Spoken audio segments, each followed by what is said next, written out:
Alors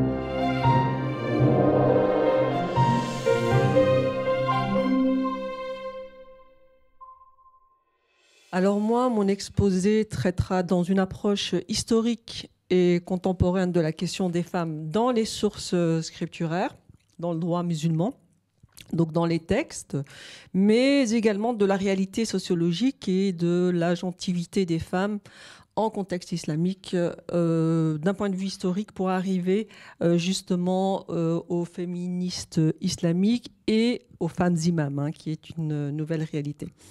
Alors, rapidement, le contexte d'émergence du Coran. On est dans la péninsule arabique au 7e siècle. C'est un contexte patriarcal, mais tout de même avec des traces de matriarcat. Et d'ailleurs, dans le Coran, on évoque des divinités, Lat al-Uzza ou al-Manat. Et il y a également dans l'Arabie pré-islamique des traces, par exemple, d'union polyandre. Des femmes reines, etc.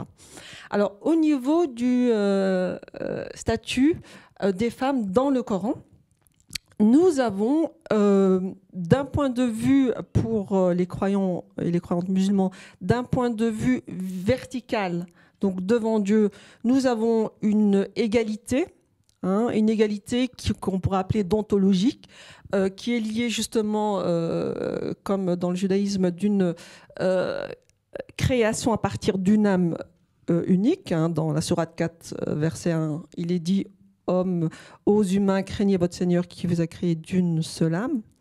Et puis aussi au niveau des actes dévotionnels, nous avons également une égalité.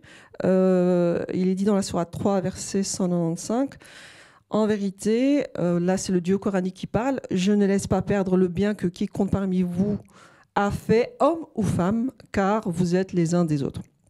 Mais il existe au niveau du domaine des relations matrimoniales, sociales, donc on va dire au niveau horizontal, plusieurs versets qui témoignent d'un rapport complémentaire et hiérarchique. Donc les versets relatifs à la polygamie, à l'autorité maritale, à la répudiation, au témoignage d'un homme qui voudrait le témoignage de deux femmes. Et nous avons ce fameux verset 34 de la sourate 4 qui est convoqué pour asseoir la suprématie masculine, qui dit « Les hommes ont autorité sur les femmes en raison des faveurs qu'Allah accorde à ceux-là sur celles-ci, et aussi à cause des dépenses qu'ils font de leurs biens.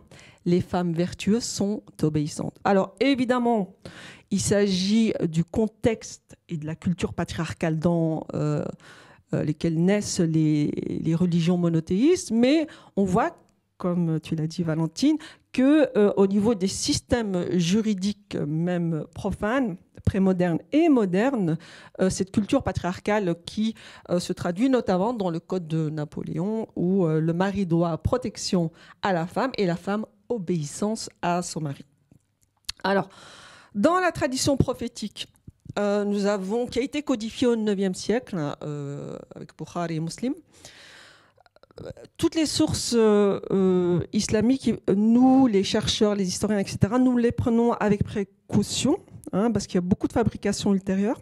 Mais néanmoins, il est très important de les étudier parce que, en réalité, ils sont une instance de légitimité religieuse. Et puis, ça traduit aussi l'opinion de l'époque, de la culture de l'époque. Donc, pour nous, c'est également extrêmement intéressant. Alors là, on a aussi des hadiths qui vont prôner une égalité. Par exemple, les femmes sont les sœurs des hommes, Abu Daoud.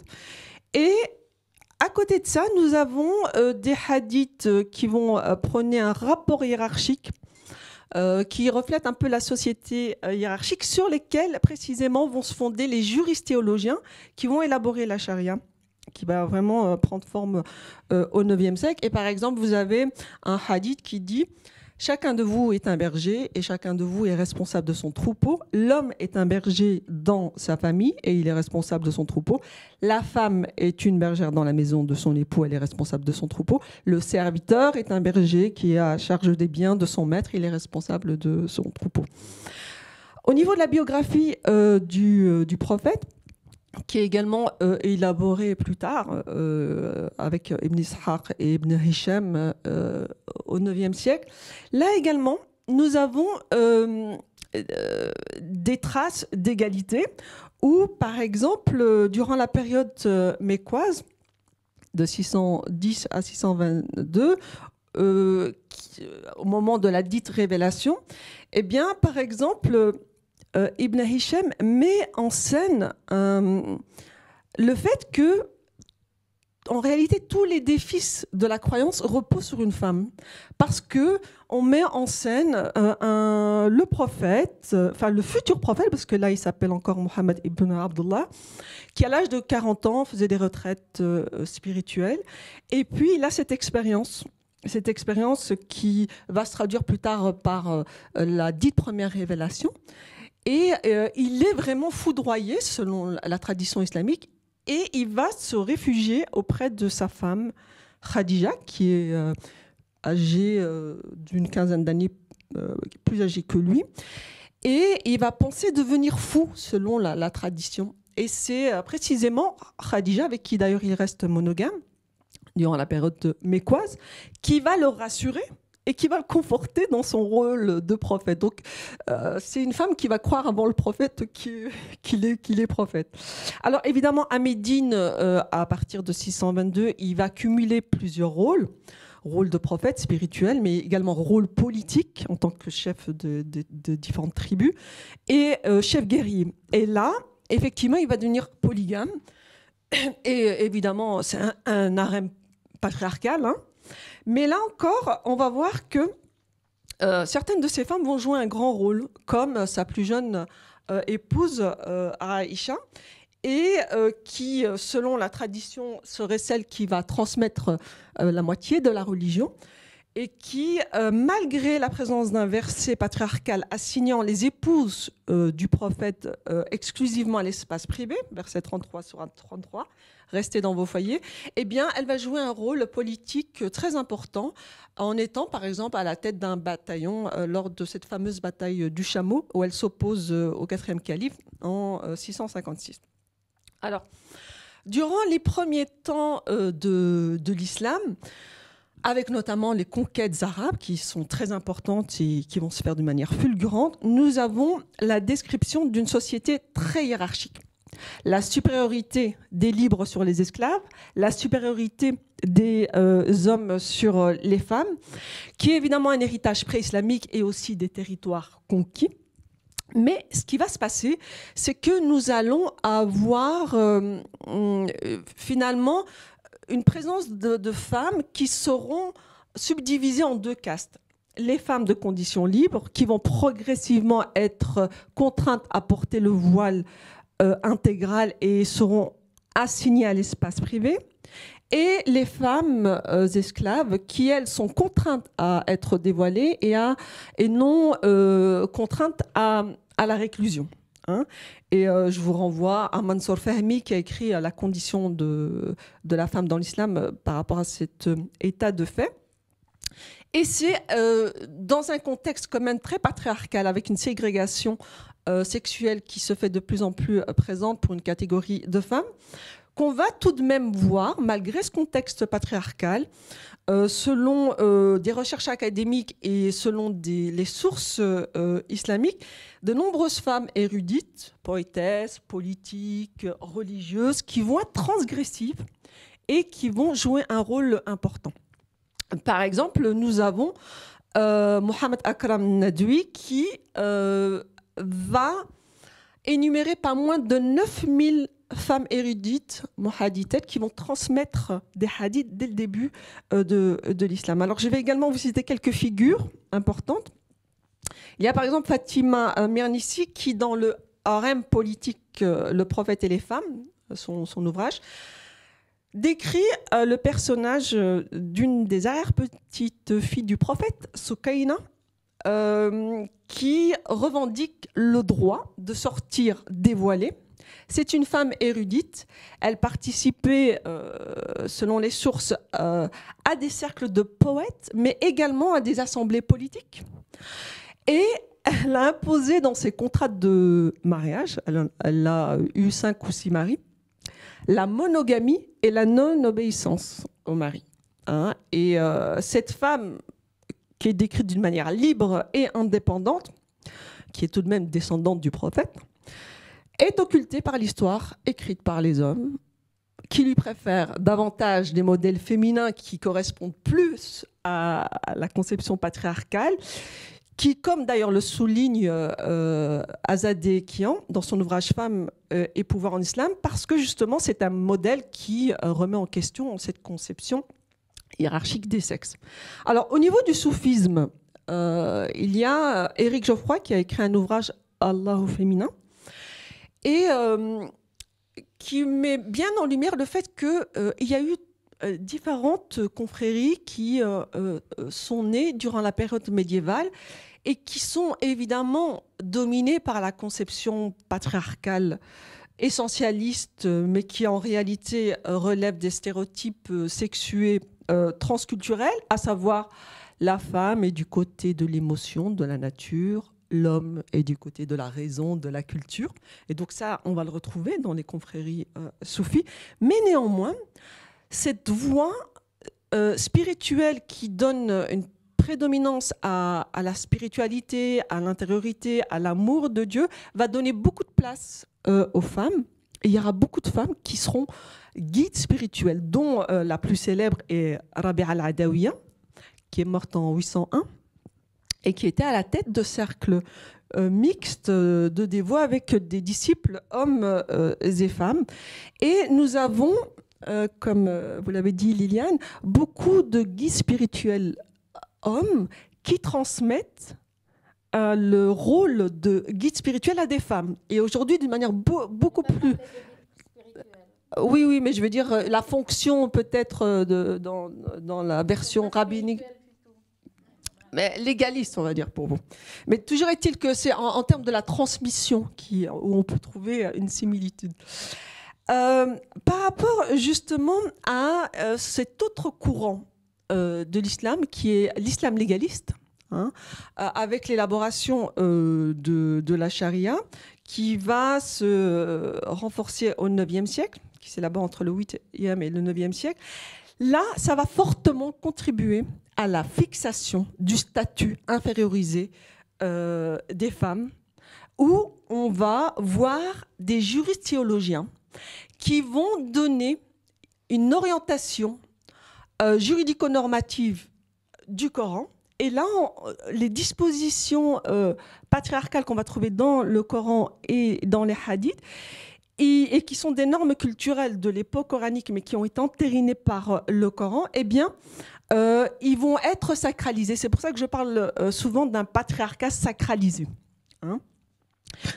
On va également être en présence de toute une littérature juridico-théologique dès la période médiévale qui considère, là on est vraiment dans une conception de la société, de l'islam légaliste, d'une société basée sur l'ordre social et l'ordre moral et sexuel, basée sur des rôles genrés des femmes et des hommes, où les femmes sont souvent réduites à un corps érotisé, à cacher et à voiler, parce qu'elles sont considérées comme source de dangers et de menaces pour les hommes et la religion. Et par exemple, nous avons au XIIe siècle le grand théologien Al-Ghazali, mort en 1111, qui va remettre au goût du jour un hadith misogyne, pourtant à l'authenticité douteuse, qui dit ceci: la femme est une awra, une nudité à cacher, et certes, lorsqu'elle sort de chez elle, Shaitan, Satan, lui accorde de l'importance. Elle n'est jamais aussi près d'Allah que lorsqu'elle est dans l'endroit le plus reculé de sa maison.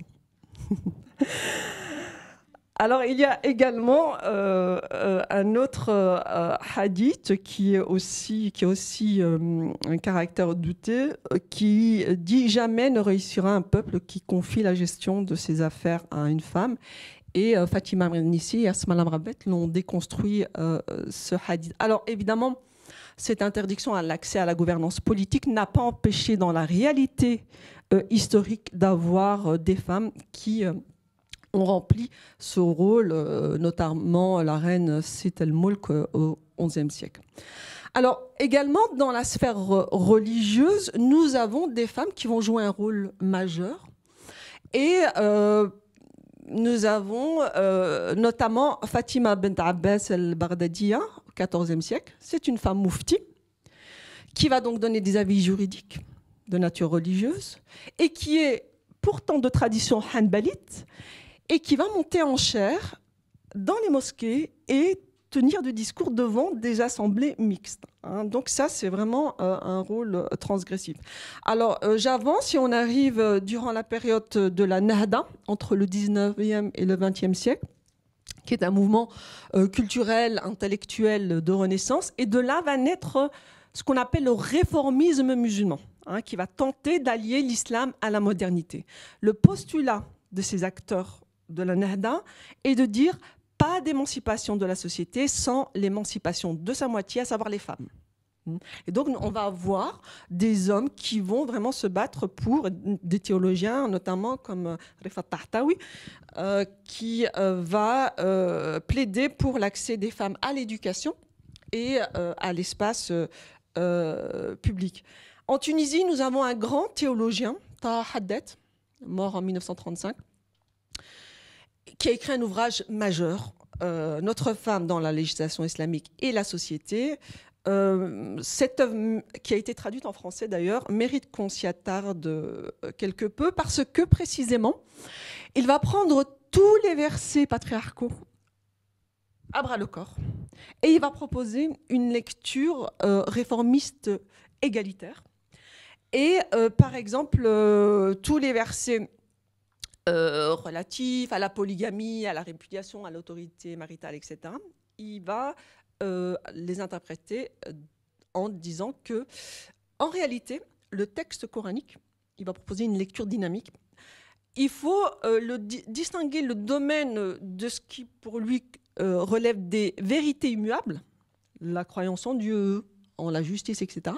Et puis le domaine qui relève des relations sociales, politiques, qui sont plutôt le reflet de la société du XVIIe siècle. Et ce qui est très intéressant, c'est qu'il nous dit tous les versets relatifs à la prééminence masculine, témoignage de la femme qui vaut la moitié des hommes, l'inégalité successorale, etc. Il va dire qu'en réalité, ce sont des descriptions anthropologiques du moment coranique et non des normes prescriptives religieuses, ce qui est révolutionnaire dans cette lecture-là. Et il prône l'émancipation juridique des femmes, l'accès des femmes à l'éducation, leur participation à la vie publique. Il prône l'abolition de la polygamie, de la répudiation, l'abandon du voile. Et il défend l'égalité successorale en 1930, ce qui n'est toujours pas le cas actuel dans l'ensemble des pays à majorité et musulmane. Et il faut préciser que plus près d'un siècle plus tard, le président actuel tunisien, Kais Saied, il s'est prononcé contre l'égalité successorale le 13 août 2020 et il fait tout simplement honte à l'héritage de Taha Haddet.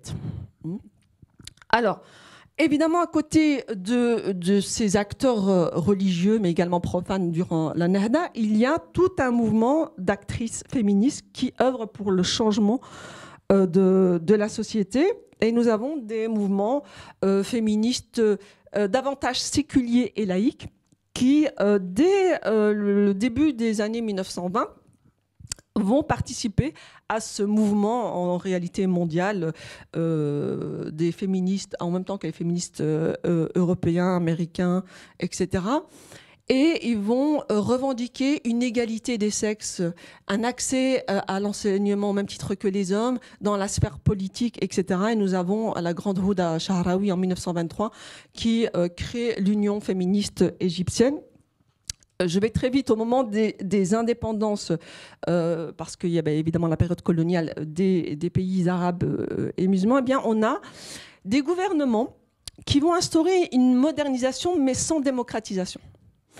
Ils vont déclarer une égalité des citoyennes et des citoyens devant la Constitution, Mais paradoxalement, ils vont en même temps, dans l'espace domestique, légaliser l'inégalité, sacraliser, parce que issu à travers les codes du statut personnel et les codes de la famille, parce que issu de la charia. Hein, et là, on a l'autorité maritale, etc., la répudiation qui est reconduite, hein, après les indépendances. Face notamment à ces inégalités, nous avons des mouvements féministes extrêmement importants, séculiers, laïques, mais également religieux, qui vont dénoncer les inégalités patriarcales, le sexisme, la violence à l'égard des femmes, mais ils vont prioriser évidemment le combat pour une réforme égalitaire de ces codes qui, dans chaque foyer, reconnaît la suprématie masculine. Alors, à partir de la fin des années 70, nous avons ces mouvements féministes qui vont se renforcer parce qu'on est face à la montée de l'islamisme après l'échec du panarabisme, qui va faire de la question des femmes vraiment une des centralités de leur discours en revendiquant l'instauration de l'intégralité de la charia, etc., et en maintenant le statut intériorisé des femmes. Et donc, il y aura donc plus de revendications de la part des féministes. Il faut savoir qu'à l'heure d'aujourd'hui, ces féministes sont très actives encore, malheureusement souvent occultées. Donc on a vraiment des féministes ancrées dans les sociétés civiles, séculières et laïques, et par exemple qui font de manière historique, dont on a ces femmes féministes historiques qui font des revendications d'égalité au niveau familial, juridique, social et politique. Mais après les 10 printemps arabes, on a même des jeunes féministes subversives qui vont oser toucher à des sujets tabous, à savoir la question du corps et de la sexualité, parce que dans l'ensemble des pays musulmans, la sexualité en dehors du cadre légal du mariage est interdite, et donc elles font des revendications pour les droits sexuels, mais également pour le droit des minorités sexuelles comme les homosexuels, etc. Alors maintenant, venons-en dans la sphère religieuse. Dans la sphère religieuse, nous avons, à partir des années 90, l'émergence de féministes islamiques. Et il y a toute une série d'expressions de féminisme islamique en Malaisie, en Europe, en Iran, etc., qui vont revendiquer la déconstruction de l'exégèse patriarcale et proposer une exégèse égalitaire. Et par exemple, parmi les féministes les plus connues, nous avons Asma Lamrabet, qui est une figure phare du féminisme islamique, qui est une Marocaine, qui fait toute une série d'exégèses sur les versets relatifs à la tutelle matrimoniale, l'héritage, etc. Et qui, pour moi, selon moi, remplace le principe abrogé, Nasir al-Mansour, chronologique, qui a été créé par les juristes théologiens pour tirer des normes du texte coranique. Par exemple, la question du vin, il y a des versets contradictoires. Donc, ils vont dire qu'il faut tenir de la chronologie de la dite révélation sur 23 années, prendre les derniers versets qui vont être valides et rendre invalides les versets antérieurs. Hein. Ce que va faire, à mon sens, Asma Lamrabet, c'est remplacer ce principe abrogé chronologique par abrogé égalitaire. Je vous donne l'exemple de l'héritage. Elle donne une validité au verset écarté par les juristes théologiens. Je cite: « Il revient aux héritiers hommes une part dans l'héritage laissé par leurs parents ou leurs proches, de même qu'il revient aux femmes une part dans l'héritage laissé par leurs parents ou leurs proches, et ce, quelle que soit l'importance de la succession, cette quantité est une obligation. » Sourate 4, verset 7, qui vient, selon elle, invalider le verset 11 de la Sourate 4, qui a été retenu par les juristes théologiens. En ce qui concerne vos enfants, Dieu vous a prescrit d'attribuer aux garçons une part égale à celle de 2 filles. Alors, je vais essayer d'aller très vite. Il y a également plusieurs autres actrices, dont des femmes imams comme Amina Weddoud, qui, elle, prône tout simplement l'abandon de l'application de tous les versets discriminant à l'égard des femmes, des esclaves, etc. Et elle propose d'épouser plutôt le principe éthique et égalitaire du Coran. Et par exemple, elle a été Elle a dirigé une prière mixte en 2005 en qualité de femme imam.